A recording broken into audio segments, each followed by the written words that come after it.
నమస్తే, welcome to Telugu రాజ్యం. నేను మీరామ్. ఉపరాష్ట్రపతి జగదీప్ ధంకర్ గారు రాజీనామా చేసిన తర్వాత ఆ పదవికి సంబంధించినటువంటి రీఎలక్షన్ జరగబోతున్నటువంటి నోటిఫికేషన్ కూడా వచ్చింది. దీంట్లో ప్రధానంగా ఆంధ్రప్రదేశ్ తరపున ఈ యొక్క పథకం మోస్ట్ ఇంట్రెస్టింగ్గా మారబోతుంది. ఇందులో చిరంజీవి గారిని కూడా ఆ పదవికి నామినేట్ చేయబోతున్నట్టుగా ప్రధానంగా వార్తలు వస్తున్నాయి. ఇందులో జనసేన కోసంగా బీజేపీ వ్యూహరచన చేస్తోంది. పవన్ కళ్యాణ్ గారిని ఒక స్టార్ క్యాంపెయినర్గా చేస్తోందన్న వాదనలు ప్రతివాదనలు వినిపిస్తున్నాయి. ఓవరాల్గా అంశం గురించి మనతో మాట్లాడడానికి ప్రముఖ పొలిటికల్ అనలిస్ట్ కేఎస్ ప్రసాద్ గారు ఉన్నారు. ఆయనతో మాట్లాడదాం. సార్ నమస్తే. నమస్తే సార్, ఉపరాష్ట్రపతిగా చిరంజీవి గారు ఉండబోతారనేది ప్రధానంగా వినిపిస్తూ ఉంది. సార్, మీ అభిప్రాయం ఏంటి? అసలు ఎలా ఉంటుంది? అదేమి అంత జెన్యున్ ఆపర్చునిటీ అయితే కాదు. అండ్ ఇప్పుడున్న ఒక హైపోథెటికల్ ఈక్వేషన్లో చిరంజీవి గారిని ఎప్పుడైతే ఉపరాష్ట్రపతి పదవి దాకా తీసుకెళ్ళిపోతారన్నది ఒక అందని విషయం. ఊహించుకోవడం కూడా నాకైతే అందులో లాజిక్ ఏం కనబడట్లేదు. ఇప్పుడు తుమ్మితే ఊడిపోయి ముక్కు అంటారు.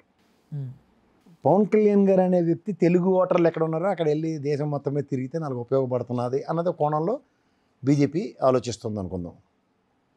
దాంట్లో ఇప్పుడు ఏదో పోకిరి సినిమాలలో కాందాన్ అందరూ ఉప్మా తిని బతికిన అన్నట్టు మొత్తం ఈయన పవన్ కళ్యాణ్ గారు చుట్టూ చూస్తుంటే అన్ననేమో ఎమ్మెల్సీ, ఇంకో అన్ననేమో ఉపరాష్ట్రపతి, స్టేట్లోను లేకపోతే సెంట్రల్లోను ఈ మ్యాజిక్ షోలు కుదరు. రెండోది ఏంటంటే ఇతంతో ఏదో వణికిపోతుంది అన్న దగ్గర వీళ్ళేమి క్రౌడ్ పుల్లర్స్, ఓటు బ్యాంక్ కింద మలుచుకునే అంత సామర్థ్యం అయితే వీళ్ళ దగ్గర లేదు. అంటే క్రౌడ్ పుల్ చేసేయడానికి సదరన్ స్టేట్స్లో అయితే ఎఫెక్ట్ ఉంటుంది. అండ్ ముఖ్యంగా చిరంజీవి గారు అనుకోండి, అట్లీస్ట్ ఆయనకున్న స్టేచర్కి, ఆయనకున్న అపార అనుభవం సినిమా రంగంలో ఈ రోజుకి కూడా ఆయన కింద మీద పడుతూ సినిమాలు చేస్తూ నన్ను కంటిన్యూస్గా ఆయన ఒరిజినల్గా 150 సినిమాలకు ముందు ఉన్న చిరంజీవి గారు 151వ సినిమా నుంచి ఆయనకి ఒడిదుడుకులతో ఉన్న చిరంజీవి గారికి చాలా తేడా ఉంది. ఆ రోజు చిరంజీవి గారు అంటే ఒక ప్రపంచం. ఆయన సినిమా అంటే అసలు ఓపెనింగ్సే చాలా డిఫరెంట్గా ఉంది. లంకేశ్వరుడు లాంటి సినిమా దాసనారాయణ గారి జీవితంలో కలిగితురాయి. అలాంటి సినిమాకి కూడా ఓపెనింగ్స్ ఎలా వచ్చేసారు గమనించింది. స్టేట్ రోడీ లేడడానికి తలా తోకాలేని సినిమాలకు కూడా ఆయనకున్న ఒరిజినల్ వైబ్రేషన్స్లో ఆయన ఎఫెక్టివ్ మేనేజ్మెంట్ అంటాను నేను ఎప్పుడు. బట్ నౌ ఆ చరిష్మాతో ఈయన ముందుకు వెళ్ళిపోయే అంత ఇది కనబట్టలేదు.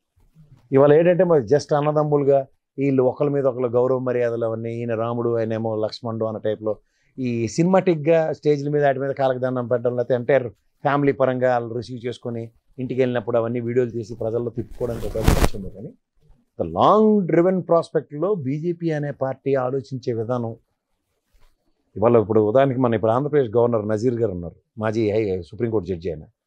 ఇలాంటి బెట్టింగ్స్ కొంచెం హైపోథెటికల్గా ఉంటాయి. ఇప్పుడు అంతదాకా ఎందుకు స్ట్రాంగ్ లాయలిస్ట్ వెంకయ్యనాయుడు లాంటి వాళ్ళు టాలరేట్ చేయలేదు, పక్కెళ్ళాడుకొని చెప్పారు. డైరెక్ట్గా చెప్పాలంటే బీజేపీ ఉన్న ప్రజెంట్ సినారియోలో మురళీ మనోహర్ జోషి కానీ, అద్వానీ గారు కానీ, వెంకయ్యనాయుడు లాంటి వాళ్ళందరూ పెద్ద టాల్ పర్సనాలిటీస్ బీజేపీలో వాజ్పేయి గారు ఏరా నుంచి చూసుకుంటారు. డజంట్ వాంట్ దట్ జహాపన. అసలు ధన్కర్ లాంటి రాజీనామా చేయడమే అసలు చాలా మందికి అంతంగా లేదు. ఆరోగ్యం అన్నారు, అది మీ ఆరోగ్యం వాళ్ళక్కడ అవన్నీ కాదు, వాళ్ళతో కుదరరు. అమిత్ షా గారు బీజేపీ, నరేంద్ర మోడీ గారు బీజేపీ, పాత బీజేపీతో ఎవరైనా పోలిస్తే వాళ్ళంత బుర్ర తక్కువ బ్యాచ్ ఇంకోలేరు. వీళ్ళు డైరెక్ట్గా తాగడం బాగడం అంతే, రెండే ఉంటాయి.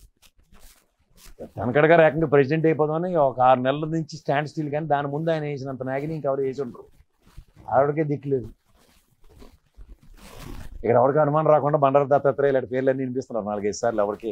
అంటే ఇక్కడ నజీర్ గారు అన్నది మీకు బండారు దత్తాత్రేయ గారి పేరు ఎప్పుడైతే వినిపించిందో obviously they are focusing on one of the governors అని ఆలోచించుకోండి. దాంట్లో నిన్న తిరుపతి వెళ్ళి ఆయన దర్శనం చేసుకున్నాడు ఎవరు, నజీర్ గారు ఫ్యామిలీతో. అది అనదర్ ఇండికేషన్. ఎలాంటి వాడికైనా కొన్ని భగవంతుడు ఫోర్సెస్ యాడ్ అవ్వాలి కదా, అదొక ప్రాబిలిటీ. అలాంటి కోణంలో ఆలోచించింది. కానీ ఎక్కడైతే తుంటి కొడితే పొలరాలని చిరంజీవి గారిని తీసుకొచ్చి ఇంతో ఇప్పటికే ఆయనకి పొలిటికల్ ఏరాలో ఆయనకి తెలియకుండా చాలా డ్యామేజ్ చేసుకున్నాడు ఆయన ఒరిజినల్ క్యారెక్టర్. ఆయన మళ్ళీ పాలిటిక్స్లో లేరు, ఆయన టచ్ మీనట్లాగే ఉన్నారు. కానీ అందరూ ఏంటంటే 4 రోజులకోసారి ఆయన డిబేట్ తీసుకొచ్చి ఆయన్ని ఒక డిఫరెంట్గా పోర్ట్రేట్ చేసి రాజకీయాల్లో మళ్ళీ చిరంజీవి గారు మళ్ళీ పునరాగమనం, మీరు అన్నట్టు పవన్ కళ్యాణ్ గారికి యాడ్ అవుతుంది. ఇవన్నీ చిరంజీవి గారికి పవన్ కళ్యాణ్ గారు యాడ్ అయినప్పుడే వాళ్ళకి ఏం కాలే. ఇప్పుడు పవన్ కళ్యాణ్ గారు ఒక డిఫరెంట్ ఫోర్స్తో ఆయన స్టార్టింగే పారాసైట్ లాగే స్టార్ట్ చేశాడు ఆయన పొలిటికల్ కెరియర్, ఎవరు పవన్ కళ్యాణ్ గారు. బట్ చిరంజీవి గారు అలా స్టార్ట్ చేయలే. ఈ wants to prove a point, somehow is not convinced. అదే చిరంజీవి గారు ఆ రోజు నుంచి రాజకీయాలు ఈరోజు కంటిన్యూ అయ్యి ఉంటే ఈవిడ బిగ్ పర్సన్. ఒక టర్మ్లోనే సీఎం అయ్యేవారు. ఛాన్సెస్ ఉన్నాయి, ఎందుకంటే పొలిటికల్ వ్యాక్యూమ్ ఉంది. ఆ తదంతర పరిణామాల్లో ఒకసారి తెలుగుదేశం, ఒకసారి వైఎస్ఆర్సీపీ టాలరెన్స్లో వైఎస్ఆర్సీపీ ఆవిర్భవించకుండా ముందున్నప్పుడే రాష్ట్ర ప్రయోజనాల పట్ల ఎవరికి స్టాండ్ స్టిల్ నిలబడి ఉంటే అది కాంగ్రెస్లో జాయిన్ అవ్వకుండా ఉండి ఆయన సమైక్యాంధ్ర విషయంలో ఆయన కమిట్మెంట్ కట్టుబాటు వేరే విధంగా చూపించుంటే it would have been something.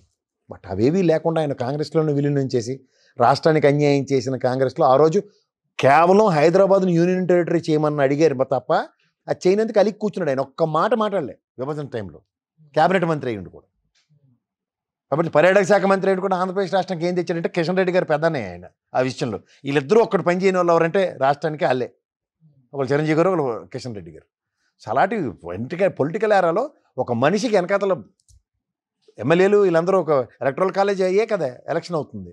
Electoral కాలేజీలో ఆయన్ని చూడగానే అయ్యో బాబాయ్ ఈయన మళ్ళీ వస్తే రాష్ట్రానికి ఒక 50 పైసా ఉపయోగపడతాడు గ్యారంటీగా అన్న స్టేచర్ పొలిటికల్లో ఉండాలి. అది లేనప్పుడు అసలు కన్సిడరేషన్స్ ఉండవు. ఇదేం సినిమాలు కాదు, ఈ ప్రొడ్యూసర్ కావచ్చు ఇంకో ప్రొడ్యూసర్, ఈ డైరెక్టర్ కావచ్చు ఇంకో డైరెక్టర్, లేదా రాజమౌళి అటువంటి చేతిలో పడితే అని. దానికి కూడా ఎగ్జాంపుల్ ఉంది కదా. ఆయన ఎవడండి జనతా గ్యారేజ్ లాంటి సినిమాలన్నీ తీసాడు ఆయన, శ్రీమంతుడు అలాంటివి. నాకే దిక్కులేదు, తండ్రి కొడుకులు ఇద్దరిని పెట్టి సినిమా తీస్తే ఏమైంది? ఎత్తిపోతల పథకమే కదా. ఎప్పకుందా సినిమా? సేమ్ అలాగే ఉంటాయి. ఇది పాలిటిక్స్లోనే, సినిమాల్లోనే అంత పెద్ద టాల్ పర్సనాలిటీ డైరెక్టర్లకే దిక్కులేనప్పుడు ఈ పాలిటిక్స్ అండి ప్రతి నిమిషం ప్రూవ్ చేసుకుంటూ ఉండాలి. లేదా అబద్ధాలని మెస్మరైజ్ చేస్తూ రావాలి. చెప్పింది కళ్ళకు కట్టినట్టుగా కథకాలు నడిపించినట్టు నడిపించాలి. ఈ తపేల ఛానళ్ళు చెప్తారు చూడండి, అద్భుతాలని ఏళ్ళ చేతిలోనే జరిగినట్టు. అంత నేపథ్యం వాళ్ళ దగ్గర లేదు. లేనప్పుడు అయితే బీజేపీ వ్యూహరచన ఏదైతే సిద్ధం చేస్తున్న వార్తలు వస్తున్నాయో, ప్రధానంగా పవన్ కళ్యాణ్ గారిని స్టార్ క్యాంపెయినర్గా వీక్ పాయింట్స్ ఎక్కడైతే ఉందో బీజేపీ, సో అక్కడ నిలబెట్టి ఆయన్ని చేయించాలనేది చాలా కష్టం సార్. ఫస్ట్ థింగ్ బీజేపీ పరంగా స్టార్ క్యాంపెయిన్ రావాలంటే అనర్గళంగా హిందీ మాట్లాడడం రావాలి. ఉత్తరాదిని కానీ ఎక్కడైనా సరే. ఫస్ట్ ఆఫ్ ఆల్ మీరు వెళ్ళి అక్కడ తెలుగులో ప్రసంగాలు ఇస్తూ ఉంటే మేబీ ఇలా లిమిటెడ్ ఎడిషన్స్లో ఉన్న తెలుగు ఓటర్లను అట్రాక్ట్ చేయడానికి నియోజకవర్గాలకు ఉపయోగపడవచ్చు. సమ్ నియోజకవర్గాలు మొన్న లాస్ట్ టైం అమరావతి, మహారాష్ట్ర వెళ్ళి అమరావతి అలాంటి దగ్గర క్యాంపెయిన్ చేస్తే it has given some returns. అలా ఢిల్లీలో సమ్ ప్రావిన్సెస్ చేసినప్పుడు ఎఫెక్ట్ ఉంది. ఆర్ సెటిలర్స్ అక్కడ ఓట్లు ట్రాన్స్ఫర్ అవ్వడానికి. అలా మీరు స్టార్ క్యాంపెయినర్ అన్న దగ్గర అలాంటివి ఉండవు. దే నీడ్ టు గివ్ బ్రహ్మాండమైన బీజేపీ సిద్ధాంతాలని ప్రజల్లోకి తీసుకెళ్ళడం రావాలి. ఈయనకి బీజేపీ సిద్ధాంతాలు ఏంటి తెలుసు. వెనకాల నరేంద్ర మోడీ గారు, అమిత్ షా గారు చేసి కథకలి వేరు, కానీ ఒరిజినల్ బీజేపీ సిద్ధాంతాలు ఆర్ఎస్ఎస్ భావాలు, హిందూ భావాలతో ఇవాళ రాత్రి సనాతన ధర్మం అని చెప్పి ఏవో కథలు చెప్తే యాక్సెప్టెన్స్ ఆ లెవెల్లో ఉండదు అక్కడ. దానికి ఇట్ నీడ్స్ టు బీ. మీరు ఊహించుకోవచ్చు ఇక్కడ ఏదో స్టార్ క్యాంపెయినర్ కింద వేరే పార్టీకి, ఆయన సొంత ప్రజారాజ్యం పార్టీలోనే చిరంజీవి గారికి ఈయన స్టార్ క్యాంపెయినర్ క్యాడర్ ఉండి కూడా ఏం ఒక రిటర్న్ రాలేదు అతని వలన, అడవడి తప్ప. చాలా మంది సింక్ చేసుకోవడం కారణం చిరంజీవి గారు మొన్న అఫీషియల్గా ప్రజారాజ్యం పార్టీ పునరుద్ధరణ చెంది జనసేన అయింది అనేది ఒకటి స్టేట్మెంట్ పాస్ చేయడం. రెండు సిద్ధాంతాలు విభిన్నం. అది ప్రజారాజ్యం పార్టీ తెలుగుదేశం సిద్ధాంతంలాగా సమాజమే దేవాలయం రామారావు గారి కాన్సెప్ట్లోనే ఉండేది. అది అలా ఈ జనసేనకి ఏముంది? ఐడియాలజీయే లేదు ఇప్పటిదాకా. పార్టీ ఐడియాలజీతో అలైన్ అయ్యే వాళ్ళు ఎవరన్నా చూపించండి. అవి చాలా ఇంపార్టెంట్ అండి. పార్టీ క్షేత్రస్థాయిలో నిర్మాణం జరిగి నువ్వో నేను అన్నట్టు, మీరు అన్నట్టు ప్రజారాజ్యం ఆ రోజు నుంచి ఈ రోజు దాకా సస్టైన్ అయి ఉంటే మీరు చెప్పినవన్నీ కరెక్ట్. తూతు మంత్రంగా రాజకీయాలు నడిపించుకుంటూ 4 రోజులకు ఒకసారి తమ్ముడు గెలిచిన తర్వాత మీరు చెప్పినట్టు జనసేన ప్రజారాజ్యం నుంచి వచ్చింది అదే ఇది మేము మనం పరంపరం కబుర్లు చెప్తే కుదరదు. ఐడియాలజీస్ అక్కడ ఐడియాలజీ ప్రజారాజ్యం నుంచి అన్నప్పుడు కాంగ్రెస్ తెలైన అయింది. ఈయన ఐడియాలజీ సేమ్ అన్నప్పుడు బీజేపీ తెలైన అవుతారు. రెండు విభిన్న ధృవాలు Congress and BJP. Same ideology అని ఎలా కన్విన్స్ చేస్తారు చెప్పండి? ఒకప్పుడు పరస్పరం వాగ్వాదం దిగింది ఇద్దరే కదా సార్. వీళ్ళే కాంగ్రెస్ హటావు అని పవన్ కళ్యాణ్ అన్నారు, కాంగ్రెస్ హటావు అని ఎలా అంటారని చిరంజీవి గారు అన్నారు. మరి అప్పుడు పరస్పర విభిన్నంగా ధృవాలు అయినప్పుడు మేము మా దాంట్లోంచి ఇది ఆవిష్కరించిందంటే ఇంట్లో అన్న తమ్ముడు ఎవరం బయట ఉండదు కదా. ఇక్కడ కవిత కేటీఆర్నే కబడ్డీ ఆడేస్తున్నారు. సరే ఇలాంటివి ఆపాదించి మాట్లాడడం జెన్యూన్గా కుదరదు. మీరు అన్నట్టు ఆ కోణంలో చిరంజీవి గారి వల్ల పొలిటికల్ వైబ్రేషన్స్ మొత్తం నేషనల్ వైడ్ వస్తాయనుకోవడం చాలా కష్టం. And Hindi language it plays his own role for the star campaigner for the entire nation అన్నప్పుడు. సదరన్ స్టేట్స్లో కూడా ఇప్పుడు చిరంజీవి గారి వలన ఉదాహరణకి తమిళనాడు కానీ కర్ణాటక కానీ నెక్స్ట్ కేరళ కానీ తీవ్ర ప్రభావం ఉంది ఇతని వలన అన్న దగ్గర ఏ స్టేట్లో వాళ్ళు మెగాస్టార్లు ఉన్నారు. తమిళనాడులో ఏం స్టార్డమ్కి ఏం తక్కువ, కర్ణాటక స్టార్డమ్ తక్కువ, కేరళ స్టార్డమ్లు తక్కువ. ఈ 4 ఒకరినొకరు ఆ లెవెల్లో స్టార్డమ్లతో యాక్సెప్ట్ చేసేదానికి వీళ్ళందరికీ మొగటం లేని మహారాజు ఓన్లీ చిరంజీవి గారు ఎవరు చెప్పగలరా? అక్కడ మమ్ముట్టిను మోహన్ లాల్ గారిని కాదని, ఇక్కడేమో సురేష్ గోపి లాంటి వాళ్ళని అలా కాదని కేరళలో, తమిళనాడులో విజయ్ గారు, కమల్ హాసన్, రజనీకాంత్, ఎంతమంది పేర్లు చెప్పాలి? అలాగే కర్ణాటకలో ఎంతమంది లేరు? సుదీప్ లేడా, లేదంటే ఇంకోలెవరు మన దగ్గర డిబాస్ అని ఒక అతను ఉన్నాడు, చాలా మంది ఉన్నారు కర్ణాటకలో. సో వీళ్ళందరూ కన్నడ రాజ్ కుమార్ గారు అబ్బాయి ఉన్నాడు, పునీత్ గారు చనిపోయాడు, శివరాజ్.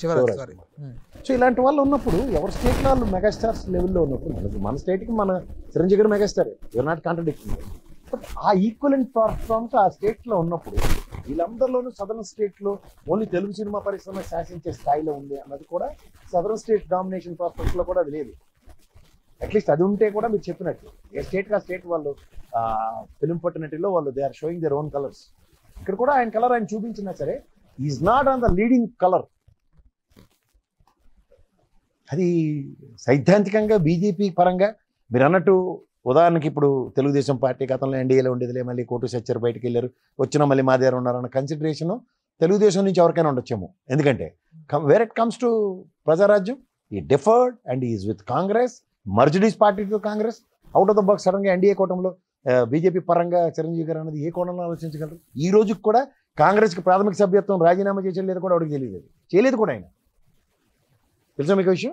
ఈ రోజుకి కూడా అథెంటికేటివ్గా ఆయన కాంగ్రెస్ పార్టీ ప్రాథమిక సభ్యత్వానికి రాజీనామా చేయలేదు. చదివి ఇవన్నీ ఊహాజనితమైన వార్తలు, ఎక్కడి నుంచో out of the box and out of the blue moon తీసుకొచ్చి మాట్లాడటం. వాళ్ళకి ఇప్పుడైతే జీ హుజూర్ అన్నోడే కావాలి. అక్కడ మెయిన్ రాజ్యసభలో ఫ్లోర్ మేనేజ్మెంట్కి కళ్ళు మూసుకొని ఏది చెప్పినా అక్కడి నుంచి వచ్చిన ఇన్స్ట్రక్షన్స్ అయితే ఓకే అని చెప్పడం రావాలి. F2 సినిమాలో ముసలోడు అవడం ఉంటారు చూడండి, అయితే ఓకే బ్యాచ్. ఒక కాన్స్టిట్యూషన్ పదవి ఉపరాష్ట్రపతి అన్నది అసలు యాక్చువల్గా ప్రెసిడెంట్ ఆఫ్ ఇండియా తర్వాత అంత స్థాయి కలిగిన పదవి అది. కానీ ఎప్పుడైతే చైర్మన్ ఆఫ్ ద రాజ్యసభ చైర్ని అలంకరించిన దగ్గర ఆ స్థాయిని తెలియకుండా తగ్గించిన స్టార్ట్. ప్రెసిడెంట్ ఆఫ్ ఇండియాతో ఎవరైనా ఆర్గ్యుమెంట్లు అవి చేయగలరా? But it's happening there.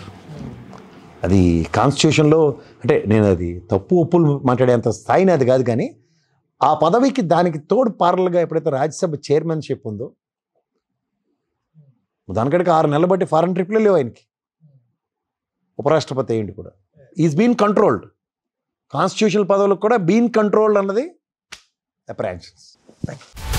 Hello, Telugu రాజ్యం ఛానల్ చూస్తున్నారా?